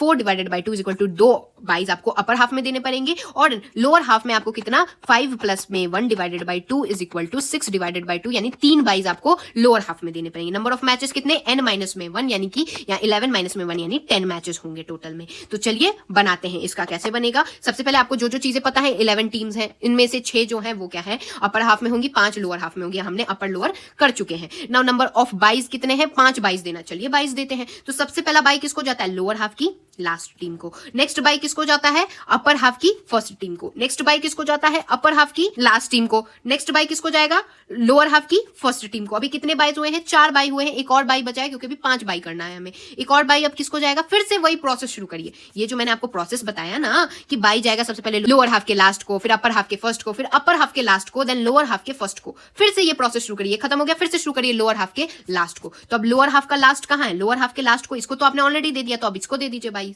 तो ये हो गए जो 22 दे दिया आपने टीम को। और जो टीम 22 चली गई है वो राउंड 1 में नहीं खेलने वाली। टोटल राउंड्स कितने बताएं? यहाँ 4 राउंड होने वाले हैं। तो चलिए राउंड लिख देते हैं। राउंड 1 होगा, राउंड 2 होगा, राउंड 3 होगा, राउंड 4 होने वाला है। इसमें क्या बता रहे हैं? 1 वाला खेलेगा नहीं राउंड 1 में, 2 यानी 2 और जो 3 होने वाला है वो खेलेगा पहला राउंड। इसका भी होगा पहला राउंड। 8 और 9 का होगा पहला राउंड। और ये जो 22 दे रखा है वो 22 अब नेक्स्ट राउंड में जाके खेलेंगे। तो मान लीजिए 2 और 3 का राउंड हुआ, 2 जीत गया। 4 और 5 का राउंड हो गया, 5 जीत गया। 8 और 9 का राउंड हुआ, 8 जीत गया। नाउ नेक्स्ट जो राउंड 2 होगा उसमें तो 22 वाले भी खेलेंगे। ये 1 वाला आएगा और ये वाला जो होगा ये खेलेगा। नाउ ये जो 6 वाला है ये वर्सेस इसका होगा मैच। यहाँ 7 वाला जो है 7 वर्सेस ये वाले का मैच हो जाएगा राउंड 2 में। और ये जो ये 2 बच गए, इन दोनों का मैच कराना है। राउंड 2 में आपको कैसे तो भी मैच कराना है। राउंड 1 के लिए आप बाई दे सकते, ठीक है। यहाँ 2 जीत गया, 5 इसमें 5 वर्सेस 6 का हुआ तो मान लीजिए 6 जीत गया। यहाँ 7 वर्सेस 8 का हुआ तो मान लीजिए 7 जीत गया। यहाँ पर 10 वर्सेस 11 का हुआ तो मान लीजिए 10 जीत गया। नाउ नेक्स्ट राउंड कैसे होगा? राउंड वही 2 का होगा इसके साथ, ये 7 का होगा इसके साथ। मान लीजिए 2 वर्सेस 6 में से 2 जीत गया, 7 वर्सेस 10 में से 10 जीत गया। नाउ नेक्स्ट राउंड क्या होगा? ये फाइनल राउंड हो जाएगा 2 वर्सेस 10 का यहाँ पर राउंड होने वाला है। इसमें से मान लीजिए 10 जीत गया तो 10 हो जाएगा हमारा फाइनल विनर। तो this is how you make team with byes. अब आपको बाइज समझ आ गया ना। एक बार बाइज खत्म हो गया, 4 स्टेप्स मैंने बताया ना। सबसे पहले क्या होता है? लोअर हाफ की लास्ट, फिर अपर हाफ की फर्स्ट, फिर अपर हाफ की लास्ट, फिर लोअर हाफ की फर्स्ट। अगर अब भी बाइज बचता है तो फिर से शुरू करिए। लोअर हाफ की लास्ट क्या है तो नेक्स्ट करिए, उसके जो ऊपर वाला होगा वो लोअर हाफ का लास्ट, फिर अपर हाफ का फर्स्ट, तो ये हो जाएगा अपर हाफ का फर्स्ट, फिर अपर हाफ का लास्ट, तो ये वाला हो जाएगा। तो इस तरीके से आप बाइज देते हैं। ओके, अब आपको क्वेश्चन में ही कहेगा कि कुछ टीम्स को सीड कर दीजिए। बाई कैसे देते हैं? बाई के लिए अलग से फॉर्मूला है 2 की पावर n माइनस में n। लेकिन अगर कोई क्वेश्चन में कहे कि 3 टीम को सीड कर दीजिए, सीड क्यों किया जाता है? मैंने बताया ना कि जो एक्स्ट्रा ऑर्डिनरी टीम्स होती है पिछले साल से अच्छा परफॉर्म करते आई हैं, तो उनको जो देखने वाले ऑडियंस है वो नहीं चाहते कि वो शुरुआती लेवल में ही आउट हो जाए। तो वो क्या चाहेंगे कि एंड तक वो बने रहे। इसके लिए कुछ टीम्स को सीड कर दिया जाता है। वो कैसे पता चलता है? आपको क्वेश्चन ही बताएगा कि इतने टीम्स को सीड कर दीजिए। तो सीड का क्या फॉर्मूला है? ऐसे आपको करना रहेगा कि सीड सबसे पहले अपर हाफ का जो फर्स्ट होता है उसको सीड दी जाती है। जैसे मान लीजिए मैंने इसको ऐसे मैं रैंडमली डिवाइड कर रही हूँ। मान लीजिए अपर हाफ है, ये लोअर हाफ है। इसमें किसको दी जाती है? अपर हाफ के फर्स्ट टीम को पहली सीड दी जाती है, तो अपर हाफ के फर्स्ट टीम को। नेक्स्ट किसको? लोअर हाफ के लास्ट टीम को। फिर किसको दी जाती है? अपर हाफ के लास्ट टीम को, फिर लोअर हाफ के फर्स्ट टीम को। तो देखिए 22 कैसे दी जाती थी? 22 दी जाती थी लोअर अप, फिर ऐसे ऐसे करके चलती थी। जबकि सीडिंग कैसे दी जा रही है? सीडिंग अपर ये वाली, फिर ये वाली और फिर ये वाली, इस तरीके से दी जा रही है। एक कंसेप्ट आता है फिर स्पेशल सीडिंग का। स्पेशल सीडिंग यानी मैंने आपको बताया ना, राउंड 1 में वो नहीं खेलेंगे, जबकि राउंड 2 में जाके खेलना ही खेलना है। लेकिन अगर किसी टीम को स्पेशल सीडिंग मिल गई यानी अब वो डायरेक्ट सेमीफाइनल्स या क्वार्टर फाइनल्स जाके खेलने वाले। तो यहां तक आपका नॉकआउट मैचेस का सारे फिक्चर्स खत्म हो गए। अब हम लोग लीग मैचेस में कैसे फिक्चर्स बनते देखेंगे। तो नॉकआउट में अभी तक आपने जो भी देखा उसमें क्या था? 2 टीम्स खेल रही थी, उनमें से एक ही आगे जा रही थी और जो एक टीम हार रही थी उसका आगे कुछ नहीं हो रहा था। लेकिन लीग में क्या होगा कि सभी टीम को इक्वल अपॉर्चुनिटी मिलने वाली है। तो इसमें आते हैं 3 तरीके, साइक्लिक, टेबुलर एंड स्टेयरकेस। तो चलिए देखते हैं कि करके क्या है। सबसे पहले आता है स्टेयरकेस मेथड। ऑड हो इवन हो फर्क नहीं पड़ता, यही सेम आपको फॉर्मूलाज याद रखने हैं। नंबर ऑफ टीम n से डिनोट होती है। नंबर ऑफ मैचेस कैसे डिनोट होता है? कैसे पता चलेगा? n माइनस में 1 डिवाइडेड बाई 2 करेंगे। और नंबर ऑफ राउंड्स के लिए n माइनस में 1 करने वाले हैं। ठीक है, तो इसको एक बार एग्जांपल से समझते हैं। जैसे कि एग्जांपल है यहाँ पर 7 नंबर गिवन है, तो 7 के लिए कितने मैचेस होंगे? तो 7 माइनस में 1 divided by 2 is equal to कितना होगा? 7 इंटू में 6 डिवाइडेड बाई 2, 2 3 यानी कि 7 3 21, यानी टोटल मैचेस 21 होने वाले। राउंड्स कितने होंगे? तो राउंड्स पता करने के लिए यहाँ पर n-1 है, तो n 7 है, 7 - 1 इज इक्वल इक्वल टू 6, तो टोटल 6 राउंड होंगे। अब देखिए स्टेयरकेस मेथड में क्या करेंगे ना, बहुत आसान है। इसमें बस आपको इतना ध्यान रखना है कि सभी को मैचेस कराना है एक दूसरे के साथ। तो जैसे पहली टीम है तो फर्स्ट वाली जो टीम होगी उसको मैच किसके साथ कराएंगे, सेकंड वाली टीम के साथ। फिर फर्स्ट वाली को थर्ड वाले के साथ भी करवाना इंपॉर्टेंट है, फर्स्ट वाले को फोर्थ के साथ भी मैच कराना है, फर्स्ट को फिफ्थ के साथ भी मैच कराएगा, फर्स्ट को सिक्स्थ के साथ भी मैच कराएगा, फर्स्ट को सेवंथ के साथ भी मैच कराएगा, यानी 7 टीम है तो बस यहां तक। अब सेकंड वाले को नेक्स्ट आप शुरू करिए, सेकंड को अब किसके साथ मैच कराएगा, 1 के साथ नहीं, यहां पर देखिए 1 के साथ ऑलरेडी इसका एक मैच हो चुका है, तो यहाँ पर 2 के साथ कराएगा, खुद से कैसे मैच हो जाएगा भाई, तो 2 के साथ भी नहीं होगा, यानी अब 3 के साथ शुरू होगा। फिर 2 को 4 के साथ कराएगा, 2 को 5 के साथ कराएगा, 2 को 6 के साथ कराएगा मैच, 2 को 7 के साथ मैच कराएगा। नेक्स्ट आते हैं थर्ड वाले टीम का, तो थर्ड वाले को क्या 1 के साथ मैच कराएगा, नहीं, यहां तो ऑलरेडी 1 और 3 का मैच हो चुका है तो 1 के साथ नहीं होगा। 2 के साथ कराएगा, नहीं, यहां पर ऑलरेडी 2 और 3 का मैच हो चुका है तो 2 भी नहीं होगा। फिर 3 के साथ कराएगा, खुद से कैसे मैच होगा, तो यहां पर अब आप 4 से मैच कराने वाले हैं 3 का, तो 3 का मैच 4 से होगा, 3 का मैच 5 से होगा, 3 का मैच 6 से होगा, 3 का मैच 7 से होने वाला है। नेक्स्ट अब किसकी बात करते हैं, 4 की बात करेंगे, तो 4 का मैच किससे होगा, तो 4 का मैच हो जाएगा हमारा, सबसे पहला शुरुआत होगा 5 से होने वाला है मैच, 4 का मैच फिर 6 से, 4 का मैच फिर 7 से। अब 5 का मैच किससे होगा, 5 का मैच डायरेक्ट 6 से होगा, 5 का मैच डायरेक्ट फिर 7 से होगा। अब आपको समझ आ गया होगा क्यों मैंने 5 का मैच 2 3 वगैरह से नहीं कराया, क्यों, क्योंकि 5 2 का मैच ऑलरेडी आप यहां देख सकते हो चुका है, तो ये सब अब आपको समझ आ गया है। और अब फिर फाइनली क्या है, जो 6th वाला होगा, 6th वाले का मैच किसके साथ होगा, 7th वाले के साथ होने वाला है। और फिर से अब आप 7 का नहीं बना सकते, क्यों, क्योंकि अगर आप यहां ध्यान देंगे तो 7 का मैच ऑलरेडी सबके साथ हो गया है। आप देखिए यहां पर 7 का मैच 1 के साथ, 2 के साथ, 3 के साथ, 4 के साथ, 5 के साथ और 6 के साथ भी हो गया, तो 7 का अलग से बनाने की आपको जरूरत भी नहीं पड़ी। और ऐसे भी अगर आप ध्यान देंगे तो एक सीढ़ी का आपको शेप देखने को मिलेगा यहाँ, तो ये देखिए आपका सीढ़ी वाला शेप देखने को मिल गया। अब देखिए अब मैचेस जो मैं बोल रही थी, कितने नंबर ऑफ मैचेस निकल के आए थे, 21 मैचेस है कि नहीं, गिन लेते हैं, 1 2 3 4 5 6 7 8 9 10 11 12 13 14 15 16 17 18 19 20 और 21, यानी 21 मैचेस हो रहे हैं। राउंड कितने हैं, टोटल 6 राउंड। ये हो गया स्टेयरकेस मेथड, जिसमें लीग मैचेस का ऐसे चलता है ताकि सबके साथ आप देख लीजिए मौका मिल रहा है यहाँ खेलने का। ओके, नाउ साइक्लिक मेथड क्या होता है, ये बहुत आसान होता है लेकिन पता नहीं क्यों बच्चों को डिफिकल्ट लगता है। एक बार ध्यान से सुनिए, देखिए number of team again n है, नंबर ऑफ मैचेस के लिए यही जो सेम फॉर्मूला है, यही है नंबर ऑफ मैचेस के लिए, and then number of rounds के लिए यही सेम फॉर्मूला जो पिछला था वही है n-1। चलिए एग्जांपल के साथ देखते हैं, तो इवन नंबर की बात करते हैं सबसे पहले।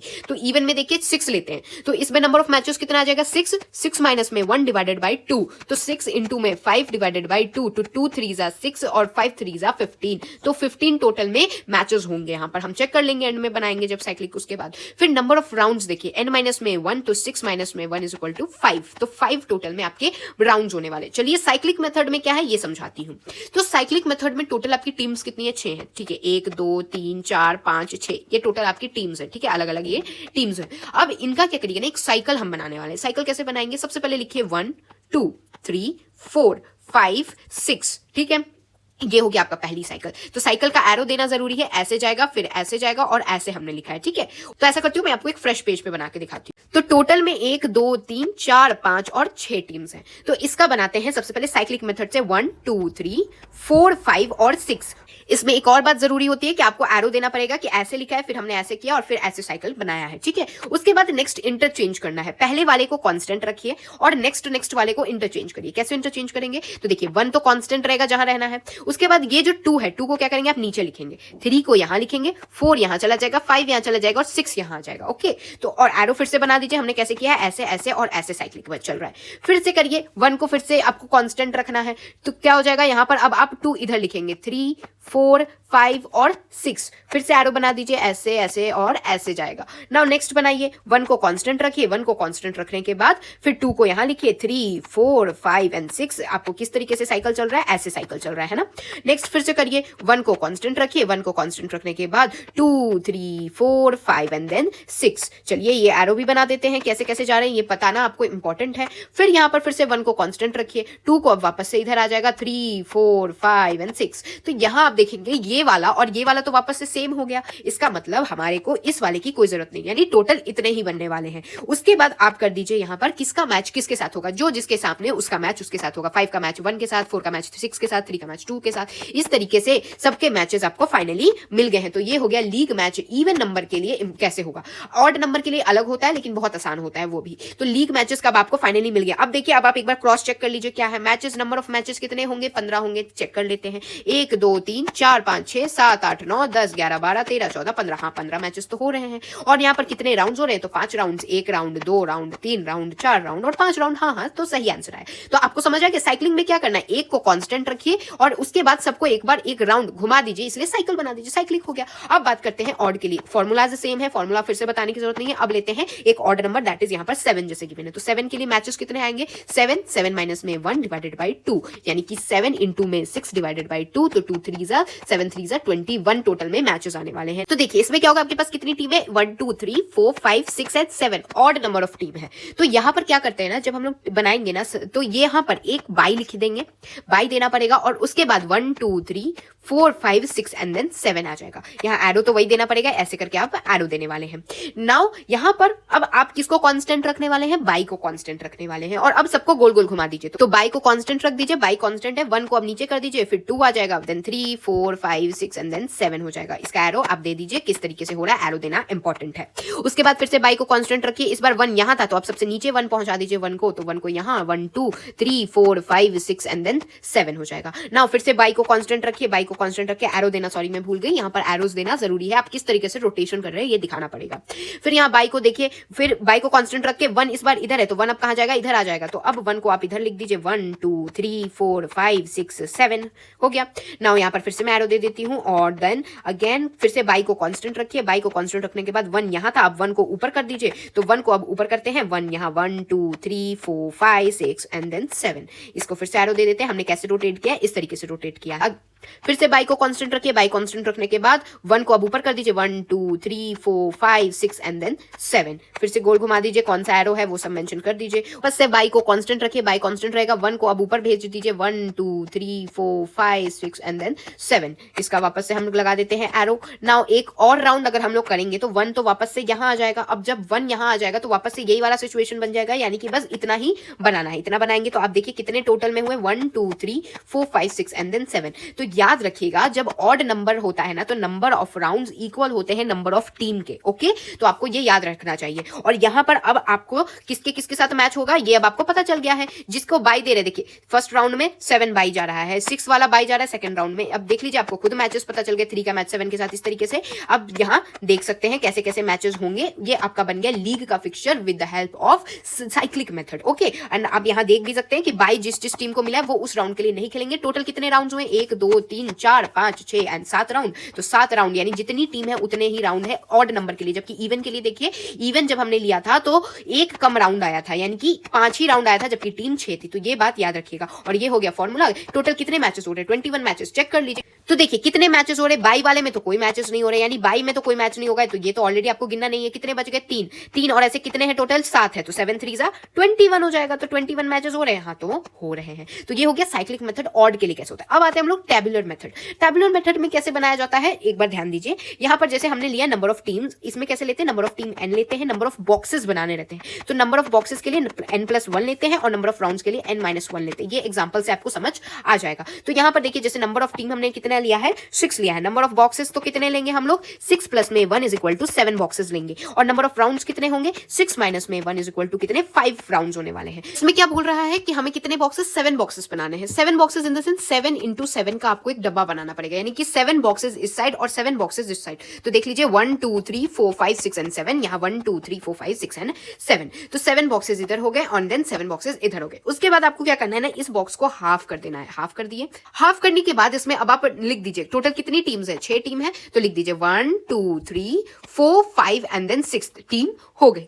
अगर आपको कंफ्यूजन हो रही है तो 1 2 3 4 5 एंड 6 का ABCD ऐसे लिख लीजिए, ठीक है, ABCDE एंड देन F।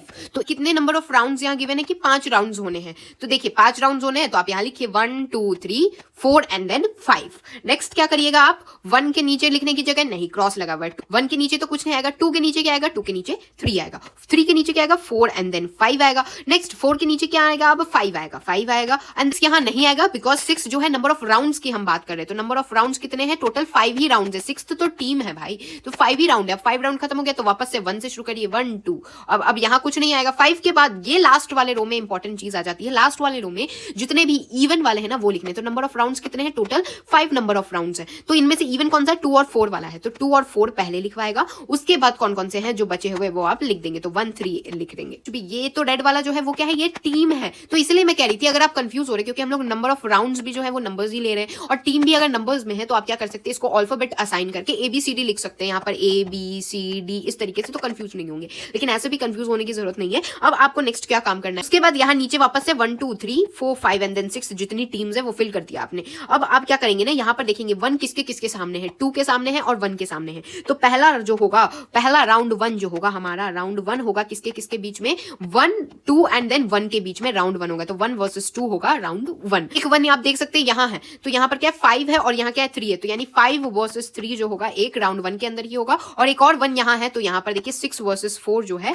वो भी जो है वो राउंड 1 के ही अंदर होगा। राउंड 2 का अगर हम लोग देखते हैं, राउंड 2 में कौन कौन से मैचेस होंगे, तो राउंड 2 के मैचेस के लिए आप ध्यान दीजिए, राउंड 2 कहां लिखा है, यहाँ लिखा है, यहाँ लिखा है, यहाँ लिखा है 2। तो 2 किसके किसके सामने, 3 एंड 1 के सामने, तो 3 वर्सेस 1 का मैच होगा। यहाँ 2 देखिए किसके सामने, 6 और 2 के सामने, तो 6 वर्सेस 2 का मैच होगा। यहाँ 2 देखिए किसके सामने, 4 और 5 के सामने, तो 4 वर्सेस 5 का मैच होगा। इसको मिटा देती हूँ एंड देन हम लोग एक और राउंड का है अभी राउंड नंबर 3 की बात करते हैं। तो राउंड नंबर 3 किसके किसके बीच होगा, 3 एक यहाँ है, एक यहाँ 3 है और कहाँ 3 है, एक यहाँ 3 है। तो देखिए 3 एक 4 एंड 1 के सामने, तो 4 वर्सेस 1 का मैच होगा। फिर 3 किसके सामने, 2 एंड 3 के सामने, तो 2 वर्सेस 3 का मैच होगा। फिर देखिए 3 एक किसके सामने, 6 एंड 5 के सामने, तो 6 वर्सेस 5 का मैच होगा। नाउ राउंड नंबर 4 की बात की जाए तो राउंड 4 किसके किसके बीच में होगा, तो राउंड 4 कहाँ कहाँ मेंशन है, वहां देखिए 4 यहाँ है, 4 यहाँ है और एक 4 यहाँ है। तो 4 किसके किसके बीच में, 5 वर्सेस 1 के बीच में। तो राउंड 4 में 5 वर्सेस 1 का मैच है। एक यहाँ पर 4 देखिए 4 एंड 2 का, तो 4 वर्सेस 2 का है मैच। और यहाँ पर अगर आप देखेंगे तो 4 जो है वहां पर 6 एंड देन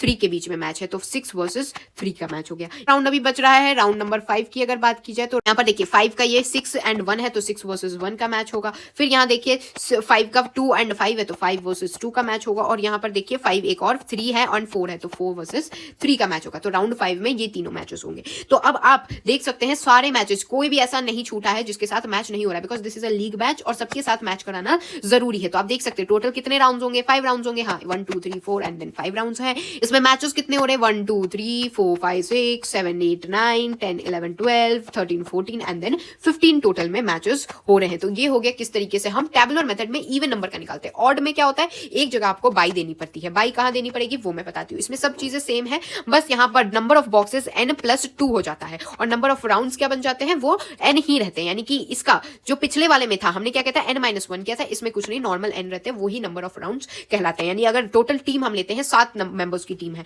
तो नंबर ऑफ राउंड्स इसमें कितने होंगे, 7 ही होंगे। और नंबर ऑफ बॉक्सेस आप कितने बनाइएगा, 7 प्लस में 2 यानी 9 एंड यानी कि 9 इंटू 9 का आप बॉक्स बनाने वाले। चलिए बॉक्स बना के आपको दिखाती हूँ। तो ये है आपका 9 इंटू 9 का बॉक्स है, यानी 9 इस तरफ है 9 इस तरफ है। चलिए नंबर्स फिल अप कर देते हैं। सबसे पहले इसको क्या करना रहता है, हाफ करना रहता है। चलिए इसमें फिल अप कर देते हैं। कितनी टीम्स है टोटल, 7 टीम्स हैं। तो चलिए लिख लेते हैं 1 2 3 4 5 6 एंड देन 7। ये क्योंकि ऑड नंबर था तो एक आपको लास्ट वाले में बाई देना पड़ता है, तो एक जो आपको मिलेगा ना वो बाई वाले का होगा। तो फिर से लिखिए 1 2 3 4 5 6 एंड देन 7 और लास्ट वाला वापस से बाई लिखेंगे आप। ओके नाउ अब आपको क्या करना है, वही सेम राउंड्स लिखने हैं। टोटल राउंड्स कितने हैं, टोटल 7 राउंड्स हैं। तो अब आप लिखना शुरू करिए 1 2 3 4 5 6 एंड देन 7। नाउ 2 के नीचे 3 आएगा, 3 के नीचे 4 5 आएगा, 4 के नीचे 5 6 7 आएगा, के नीचे 6 7 आएगा, 7 के बाद 8 नहीं आएगा जबकि 1 आने वाला है। क्यों, क्योंकि 8 तो होने ही नहीं है राउंड्स। 1 आएगा, 1 के नीचे और क्या आएगा, 2 आएगा। नाउ 6 के नीचे 7, 7 के नीचे 1 2 3 4 आएगा। 7 लास्ट वाले में आपको क्या करना रहेगा, लास्ट वाले में इवन फर्स्ट। तो यहाँ पर टोटल राउंड्स कितने हैं, 1 2 3 4 5 6 एंड देन 7 राउंड्स है। इसमें इवन कितने हैं, 1 2 एंड देन 3, ये 3 इवन नंबर्स हैं। तो पहले इवन लिखिए 2 4 एंड 6 एंड देन यहाँ पर 1 3 5 एंड 7, तो 1 3 5 तक की जगह बची तो 5 तक ही लिखना है। अब आप फाइनली अब अपना बन चुका है, आपका सब काम हो चुका है, बस अब आपको क्या करना है, राउंड्स लिखने हैं। तो राउंड 1 में क्या क्या है वो देखिए। राउंड 1 में किसके किसके बीच में मैचेस होंगे, तो 1 जहां जहां लिखा है, 1 यहाँ लिखा हुआ है, 1 यहाँ लिखा हुआ है, 1 यहाँ लिखा हुआ है, 1 यहाँ लिखा हुआ है और कहीं 1 नहीं लिखा हुआ है। बस 1 के मैचेस जो होंगे वो होंगे पहले तो 2 वर्सेस 1 क्या होगा, देन यहाँ पर देखिए 1 किसके किसके सामने, 6 एंड 4 के सामने, तो 6 वर्सेस 4 का मैच होगा।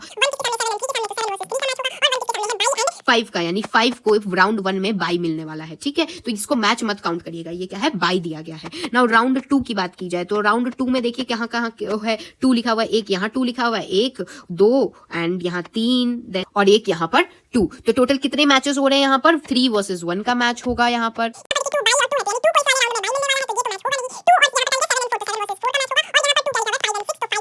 का मैच होगा। राउंड 3 की बात करते हैं तो राउंड 3 में किसके किसके मैच होंगे, 3 कहाँ कहाँ लिखा है वो देखिए, 3 1 2 यहाँ लिखा हुआ है एक जगह, एक यहाँ लिखा है, एक यहाँ लिखा है। तो राउंड 3 हो गया है हमारा। अब हम करते हैं एक बार राउंड 4 के लिए। राउंड 4 यानी 4 नंबर कहाँ कहाँ लिखा है वो देखिए। तो 4 नंबर एक आपका यहाँ लिखा है, एक आपका यहाँ लिखा है, और कहाँ कहाँ लिखा है, एक यहाँ लिखा है, एक यहाँ लिखा है। तो आप देख लीजिए 4 किसके सामने, 5 and 1, तो 5 वर्सेस 1 का मैच होगा।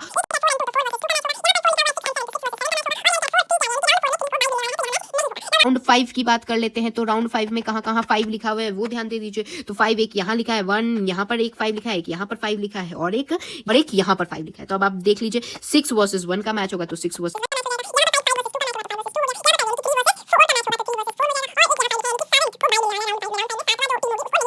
फिर अब राउंड 6 की बात करते हैं। टोटल कितने राउंड है, 7 राउंड, अभी 6th राउंड पे हम पहुंचे हैं। तो राउंड 6 पे कहाँ कहाँ होगा। तो राउंड 6 देख लीजिए कहाँ लिखा है, एक ये 6 है, एक ये 6 है, एक ये 6 है, और एक ये 6 है। तो चलिए देखते हैं 7 वर्सेस 1 का इसमें मैच होने वाला है। फिर यहाँ देखिए इस वाले के लिए 6 और 2 है, तो 6 वर्सेस 2 का मैच होगा। यहाँ पर इसके लिए 5 and 3 है, तो 5 वर्सेस 3 का मैच होने वाला है। और यहाँ पर 6 जो है इसके लिए बाई किसको दिया जा रहा है, 4th वाले को बाई दिया जा रहा है, यानी कि इस मैच में 4 वाला को नहीं खेलने दिया जाएगा इस वाले राउंड में, ठीक है। तो अब last round that is round number 7 की बात कर लेते हैं। तो राउंड 7 जो है, राउंड 7 कहाँ कहाँ लिखा है वो चेक कर लीजिए। तो राउंड 7 एक यहाँ लिखा है, एक यहाँ लिखा है, एक यहाँ लिखा है, एक यहाँ लिखा है, तो उसी को लिखना है हमें। 7th का देखिए बाई लिखा है 1 को, यानी इसमें 1 को बाई मिलने वाला है। फिर यहाँ पर 7 देखिए 7 लिखा है, सामने 2 लिखा है, तो 7 वर्सेस 2 का होगा। यहाँ पर 7 देखिए यहाँ पर 6 लिखा है और यहाँ पर 3 लिखा है, तो 6 वर्सेस 3 का मैच होने वाला है। और यहाँ पर 7 के लिए देखिए 4 वर्सेस 5 लिखा है, तो 4 वर्सेस 5 का मैच होने वाला है। तो ये हो गया आपका फाइनल, इसमें 1 को बाई दिया जाएगा। तो ये हो गया आपके टोटल कितने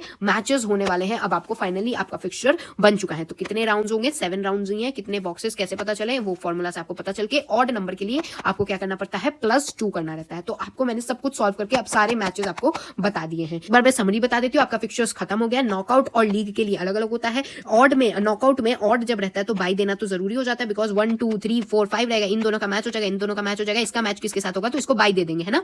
और इवन के लिए बाई डिपेंड करता है, अगर 2 की पावर n करके है, जैसे हमने 2 का पावर 3 किया था तो 8 आ गया था, तो वो तो पूरा का पूरा कट जा रहा था। अगर 2 का पावर ऐसा क्या रखे कि 10 आ जाए, अब ये तो पूरा नहीं कटेगा, तो उसमें आपको बाई देना पड़ता है। ये डिपेंड करता है। लीग में देखा जाए तो साइक्लिक, टेबलर और स्टेयरकेस था। साइक्लिक में ऑड में आपको बाई देना पड़ता है, इवन में आपको कुछ भी नहीं करना पड़ता है। साइक्लिक में क्या था, 1 2 3 4 5 6 था, इसमें एक को फिक्स रख के आपको गोल गोल घुमाना रहता था, है ना। और यहाँ टेबुलर में अगर आप देखेंगे तो टेबल में क्या है, ऑड में ऑब्वियसली बाई देना पड़ेगा। और स्टेयरकेस मेथड में तो आपको कहीं बाई देने की जरूरत नहीं पड़ती है। उस स्टेयरकेस मेथड में तो बहुत आसान है, ऑड हो या इवन कोई दिक्कत नहीं होती है। तो अब आपका फिक्सचर्स खत्म हो गया और आपकी एनसीईआरटी एक डू यू नो का बॉक्स मेंशन करती है। I don't want to miss anything from NCERT, इसलिए एक बार देख लीजिए कि जो फीफा वर्ल्ड कप होता है ये वर्ल्ड का लार्जेस्ट इवेंट है, जहां पर सबसे ज्यादा लोग इसको देखते हैं। Football world cup league knockout को ये जो होता है ना, ये basically league knockout combination fixture का होता है, यानी कि जो कॉम्बिनेशन वाला होता है ना, ऐसे मैचेस किए जाते हैं। स्टार्टिंग राउंड्स में ये लीग बेसिस पे होता है। देयर आर 8 ग्रुप्स होते हैं, A to H, और हर ग्रुप को बेसिकली हर ग्रुप में 4 टीम्स होती हैं और हर टीम को एक दूसरे के साथ खेलना होता है, 3 टीम्स इन अ ग्रुप।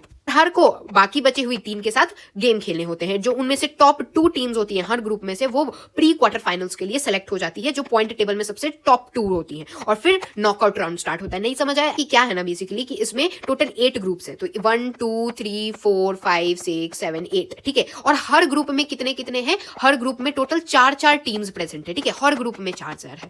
तो हर ग्रुप में जब 4 है तो इनका किस बेसिस पे होता है, इसको होता है लीग बेसिस पे मैच किया जाता है। लीग बेसिस के बाद जो सब इनमें से टॉप 2 टीम्स निकल के आती है, इनमें से टॉप 2 टीम्स लीग बेसिस पे निकल के आती है, इनमें से टॉप 2 टीम्स, इनमें से टॉप 2 टीम्स, इनमें से टॉप 2 टीम्स, इस तरीके से सारी में से टॉप 2 टीम्स निकल के आएंगी। उसके बाद ये जो टॉप 2 टीम्स निकल के आई, इनका अब नॉकआउट मैच होता है। अब देखिए इंट्राम्यूरल क्या होता है, ये सब मैंने थोड़ा सा बता दिया था। इंट्राम्यूरल का मतलब होता है विद इन द वॉल्स, यानी कि एक स्कूल इंस्टीट्यूशन के अंदर, एक कम्युनिटी के अंदर ये जो कंडक्ट की जाती है, ये टूर्नामेंट या तो इवेंट हो सकता है, गेम हो सकता है, या मोर देन 1 गेम का भी हो सकता है, एक दिन का भी हो सकता है, या पूरे पूरे महीने या साल भी चलता है। जैसे स्पोर्ट्स डे आपका 1 हफ्ते तक चलता है, स्पोर्ट्स फेस्टिवल हो गया, एथलेटिक मीट हो गया, स्विमिंग मीट हो गया, बैडमिंटन टूर्नामेंट वगैरह का, ये क्या है intramural with in the walls होगा। सिंगल इंस्टीट्यूट स्कूल वगैरह कराते हैं। इंट्राम्यूरल टूर्नामेंट में क्या होता है, कॉमन एंड इंटीग्रल पार्ट होता है और एजुकेशनल ऑर्गेनाइजेशन का। हमेशा पढ़ाई पढ़ाई पढ़ाई नहीं होती है, यहाँ पर एजुकेशन में बेसिकली ये सारे जो टूर्नामेंट्स कराए जाते हैं ये इंपॉर्टेंट होते हैं, ताकि बच्चों को, यूथ को, जो हमारी यंग जनरेशन है, इनको एंगेज कर सके, ताकि जो पार्टिसिपेट करेंगे उनको बेनिफिट्स मिलती है। और इनमें से इनका फ्यू इंपॉर्टेंट ऑब्जेक्टिव क्या होता है इन कॉम्पिटिशन्स को, ये स्पोर्ट्स डे वगैरह कंडक्ट कराने से, वो होता है सबसे पहले ये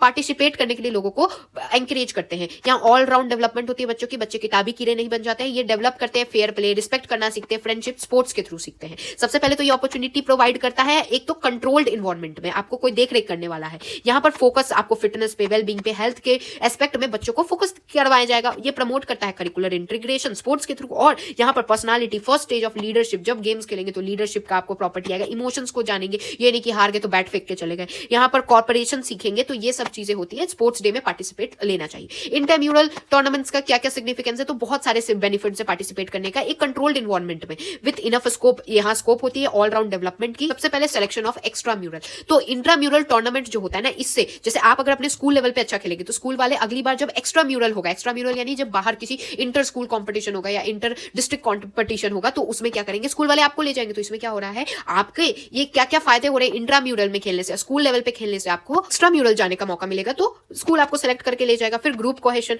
ग्रुप कोहेशन का मतलब है यहाँ पर हाउसेस साथ में आते हैं, अपना एक्सपीरियंस शेयर करते हैं, अलग अलग क्लास के लोग साथ होते हैं, अपना कॉपरेशन कोऑर्डिनेशन दिखाते हैं, टीम बनाते हैं और जीतते। कोई भी बैकग्राउंड हो, कोई भी कम्युनिटी, कोई भी रिलीजन हो, यहाँ पर बेसिकली अगर एक टीम में हो तो सब बोलते हैं अरे हमारा हाउस जीतेगा, हमारा हाउस जीतेगा। सोशल रिलेशन बनाते हैं और टॉलरेंस इन कल्चर होता है। प्रोफेशनल एक्सपीरियंस क्या होता है, अगर स्टूडेंट्स का इंटरेस्ट होता है तो वो यहाँ इंस्टीट्यूशन के लिए एक हेल्पिंग हैंड भी बन जाते हैं, कंडक्टिंग टूर्नामेंट, जो कि स्पोर्ट्स कैप्टन वगैरह काम ये करते हैं, जिससे कि एक अच्छा एक्सपीरियंस देता है, एक प्रोफेशनल और पर्सनल एस्पेक्ट में भी। हेल्थ के अगर आप देखेंगे तो आप खेलेंगे तो ऑब्वियसली हेल्दी रहेंगे, ये आपकी डिजायर्ड स्किल को दिखाने का एक तरीका हो जाता है। स्टे फिट रहिए, स्टे हेल्दी रहने का तरीका एक कंट्रीब्यूट करता है फिजिकल, मेंटल, सोशल और स्पिरिचुअल वेलबींग के लिए। बच्चों के लिए रिक्रिएशन यानी एंजॉयमेंट हो जाएगा। कैसे बच्चे इंतजार करते हैं कि कब भाई स्पोर्ट्स डे आएगा, पूरा दिन पढ़ पढ़ के थक गए, तो ये एंजॉय भी है। ये एक ज्यादा कंपटीशन भी नहीं होता कि भाई जीतना ही है, जीते हार गए तो ये हो जाएगा वो हो जाएगा, नहीं, कंपटीशन भी नहीं होता है, तो ये एंजॉय करके बच्चे चलते हैं। मास पार्टिसिपेशन, सब बच्चे पार्टिसिपेट करते हैं, सिर्फ स्पोर्ट्स पर्सन या जो प्लेयर है वो ही नहीं पार्टिसिपेट करते, सभी लोग पार्टिसिपेट करते हैं। तो ये हो गया इंट्राम्यूरल के क्या फायदे हो गए। एक्स्ट्रा म्यूरल टूर्नामेंट क्या हो गया, एक्स्ट्रा म्यूरल यानी आउटसाइड द बाउंड्री, यानी कि यहाँ पर बेसिकली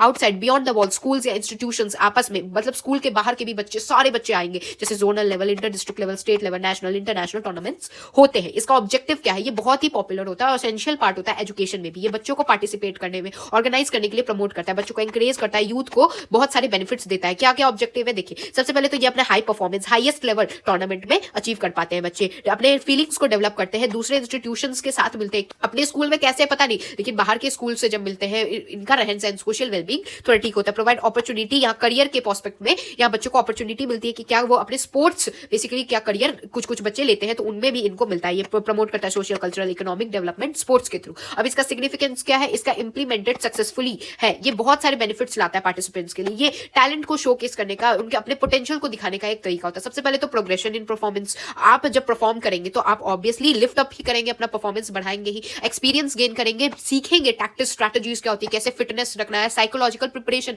कि अगर जीत गए तो जीत गए, हार गए तो वहां पर ध्यान नहीं देने लगना है ना। फिर साइकोलॉजिकल फैक्टर क्या हो गया, ये आपके स्ट्रेस को, कॉन्फिडेंस को, सेल्फ एस्टीम हो गया, इमोशंस हो गया, आपकी क्वालिटीज, लीडरशिप, टीम बिल्डिंग वगैरह का स्टूडेंट में डेवलप करता है। फिटनेस, आपको अगर किसी टूर्नामेंट में लेना तो ऑब्वियसली अगर आप फिट रहेंगे तो आप खुद को फिट रखने की कोशिश करेंगे। फिर सोशलाइजेशन, आप लोगों से मिलेंगे, सोशलाइज होंगे, कोई भी रिलीजन, कंट्री होगा, इससे आपका क्या होगा, आप यहाँ पर क्रॉस कल्चरल एक्सचेंज करेंगे, इंटर कम्युनिटी एसोसिएशन होगा और एक दूसरे के प्लेसेस को जानेंगे, अलग अलग जगह जाके जब आप कॉम्पिटिशन में जाएंगे तो दूसरे कल्चर्स को जानेंगे और आप उनसे बंधेंगे, क्लोजर टाइज बनेगी। अब ना क्या होता है ना, कुछ कम्युनिटी स्पोर्ट्स होते हैं जो कम्युनिटी में कराए जाते हैं, इनका क्या पर्पस है, क्या बेनिफिट है, देखिए सोसाइटी बेस्ड प्रैक्टिस, जहां पर लोगों को कनेक्ट करने के लिए, एंगेज करने के लिए ना ऐसे फिटनेस, स्पोर्ट्स, एक्सरसाइज वगैरह का प्रोग्राम किया जाता है, जो कि एक तरीके से एक हेल्दी प्रमोशन के लिए एक अच्छा बैकबोन है, यानी कि ये बहुत ही अच्छा हेल्दी प्रमोशन करता है, कम्युनिटी लेवल पे हो रहा है, ठीक है। यहाँ पर स्कूल के बच्चों से लेके, बड़ों से लेके, बूढ़े बुजुर्ग तक यहाँ पर आते हैं।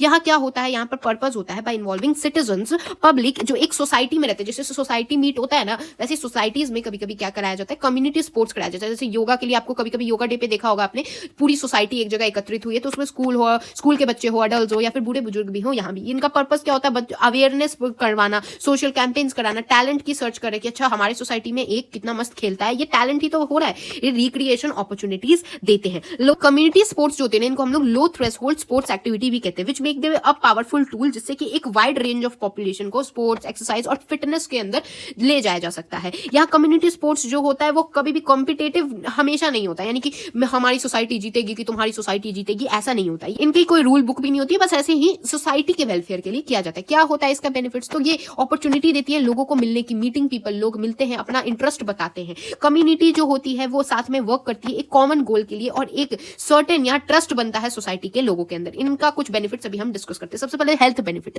ये हेल्थ बेनिफिट करेगा फिजिकल, मेंटल, आपके कार्डियोवैस्कुलर, मस्कुलर, ये आपके बहुत सारे जो लाइफस्टाइल रिलेटेड डिजीज हैं ये सब आपको नहीं होगी अगर आप यहाँ पर बेसिकली क्या हो रहा है, बस कम्युनिटी लेवल पे स्पोर्ट्स ही तो करा रहे, तो वही तो सेम चीज होगी। हेल्दी आप रहेंगे, सोशल हो जाएंगे, बिकॉज आप फ्रेंड्स बनाएंगे, आपस में लोगों से बातचीत करेंगे, आपको खुद से अपने ग्रुप के लिए सेंस ऑफ बिलोंगिंगनेस होगा, आपको नॉलेज आएगा, एक्सपीरियंस आएगा, और सारे एज ग्रुप के लिए होता है। तो ये एक तरीके से सोशल बहुत अच्छा है। साइकोलॉजिकल की बात की जाए तो साइकोलॉजिकल ये ग्रुप एंगेजमेंट हो रहा है, लोगों को सोशल हेल्थ अच्छा करता है, self esteem, personal development, stress management और साइको सोशल बेनिफिट्स देता है। इकोनॉमिक में क्या है, ये आपके बर्डन जो हेल्थ बजट आपका जो दवाइयों में खर्चा जा रहा है वो नहीं जाएगा, आपको इकोनॉमिक बेनिफिट देगा क्योंकि आप अब हेल्दी रह रहे हैं। आपको रिसोर्सेज का ऑप्टिमम जो प्रमोट बेसिकली यूसेज अच्छा कर सके वो रिसोर्सेज आपको पता चलेंगी। Not help to reduce medical bills but also enhance क्या production of nation by providing appropriate time and labour. ये सिर्फ आपका मेडिकल बिल्स ही नहीं बल्कि आपके प्रोडक्शन, जिससे कि हमारा देश एक तरीके से एक एप्रोप्रिएट टाइम और लेबर के लिए यहाँ इनहांस करता है। इकोनॉमिक और वीकर सेक्शन जो होते हैं उनको ज्यादा एडवांटेज मिलता है पार्टिसिपेट करने पे।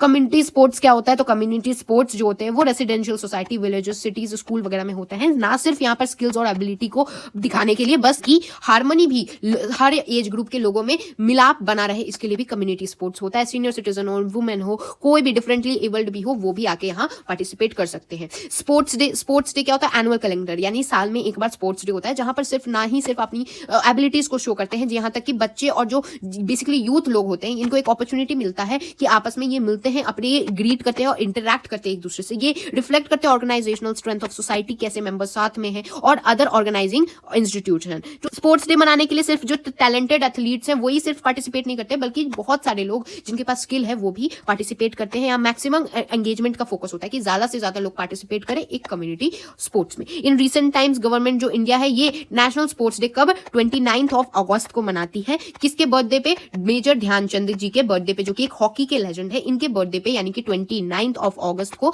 गवर्नमेंट ऑफ इंडिया ने नेशनल स्पोर्ट्स डे डिक्लेयर किया है। तो क्या आप जानते हैं कि फिट इंडिया मूवमेंट जो है वो 29 अगस्त 2019 में मेजर ध्यानचंद जी के बर्थ एनिवर्सरी पे श्री नरेंद्र मोदी जी ने किया था। ये जो होता है प्रमोट करता है फिजिकल एक्टिविटी को, और जो भी लाइफस्टाइल डिजीजेस होते हैं वो आपको नहीं होंगे। तो क्या बोला गया है, स्वस्थ व्यक्ति, स्वस्थ परिवार और स्वस्थ समाज, यही है भारत को श्रेष्ठ भारत बनाने का रास्ता। तो ये क्या है, फिट इंडिया मूवमेंट 29 अगस्त 2019 में शुरुआत की गई थी श्री नरेंद्र मोदी जी के द्वारा। नाउ अब बात करते हैं एक और बेनिफिट क्या होती है, तो हेल्थ रन की क्या बेनिफिट होती है। तो इसका पर्पस क्या होता है, इसका पर्पस होता है इंप्रूव करना हेल्थ को, बेसिकली अवेयरनेस क्रिएट करने का होता है। यहाँ पर रनर जो होते हैं वो दौड़ते हैं, health run in the sense दौड़ते हैं, तो इसका मतलब ये नहीं है कि जीतने के लिए दौड़ते कि अब हमें जीतना है, वैसा नहीं होता है। यहाँ पर सभी लोग रजिस्ट्रेशन कराते हैं, रजिस्ट्रेशन में कोई एज बैरियर नहीं होती है, ये कोई प्रोफेशनल रेस नहीं है, आपको ज्यादा दूर भी दौड़ने की जरूरत नहीं है, मतलब बस एक एनजीओ के द्वारा या हेल्थ डिपार्टमेंट के द्वारा एक अवेयरनेस स्प्रेड करने के लिए हेल्थ रन करवाई जाती है। रन फॉर फन क्या हो गया, ये मैसेज बेसिकली फिट और हेल्दी रहने का मैसेज देती है। यहाँ रेज फंड एक स्पेसिफिक पर्पस के लिए भी अगर फंड रेज करना होता है ना, तो ये रन फॉर फन ही किया जाता है। स्कूल्स में बच्चों और पेरेंट्स को अट्रैक्ट करने के लिए रेसेस किए जाते हैं, जैसे नींबू चम्मच का रेस आपने देखा होगा, ये सब रेसेस होते हैं, ये फ्रेंडली रेसेस होते हैं, सारे के सारे एज ग्रुप्स के लिए किए जाते हैं।